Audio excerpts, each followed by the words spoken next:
Dans une France sous cloche, confinée, la tentation du repli est forte. Mais à l'Institut Al-Andalus, on ne cède pas à cette tentation.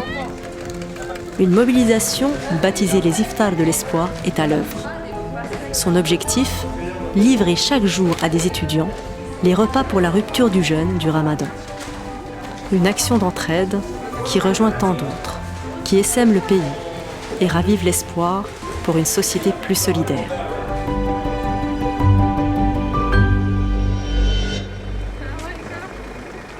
« 17h. Les bénévoles de l'association Les Compagnons de l'Espoir s'activent au sein des locaux de l'Institut Al-Andalus. Les livraisons doivent être assurées, avant 19h, à des étudiants dont le confinement a aggravé les conditions de vie. On a une liste de 150 étudiants que nous connaissons, que nous suivons depuis quelques temps maintenant. Donc depuis le confinement, les étudiants qui étaient déjà en galère, là, galèrent un peu plus. Donc la fracture sociale s'est un peu plus agrandie. Et vraiment, on tenait vraiment à faire cette opération, les Iftars de l'Espoir, en partenariat avec l'Institut Al-Andalus, qui nous a gracieusement mis à disposition leurs locaux. Pour l'Institut Al-Andalus, ce partenariat est une évidence. Depuis longtemps, en effet, cet institut est engagé dans différentes actions citoyennes. À l'Institut Al-Andalus, nous sommes mobilisés dès le départ en mettant à disposition nos locaux, mais aussi en soutenant cette belle initiative, ce qui a permis de distribuer plus de 1500 repas. La contribution de l'Institut Al-Andalus représente ainsi un tiers de l'opération, le reste étant pris en charge par l'association Les Compagnons de l'Espoir.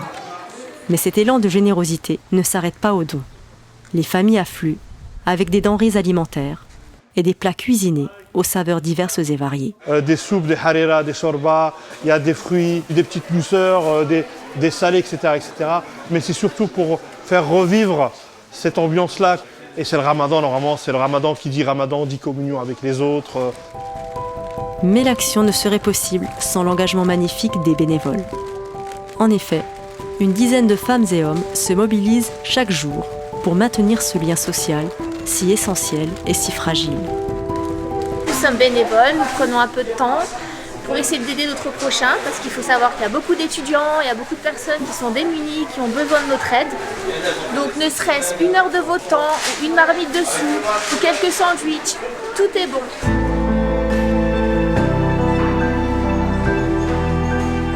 La solidarité est une attention accrue aux plus démunis d'entre nous. Elle est faite de travail sur soi et d'écoute de la détresse des autres. Et pour y parvenir, il va falloir purifier les cœurs des égoïsmes.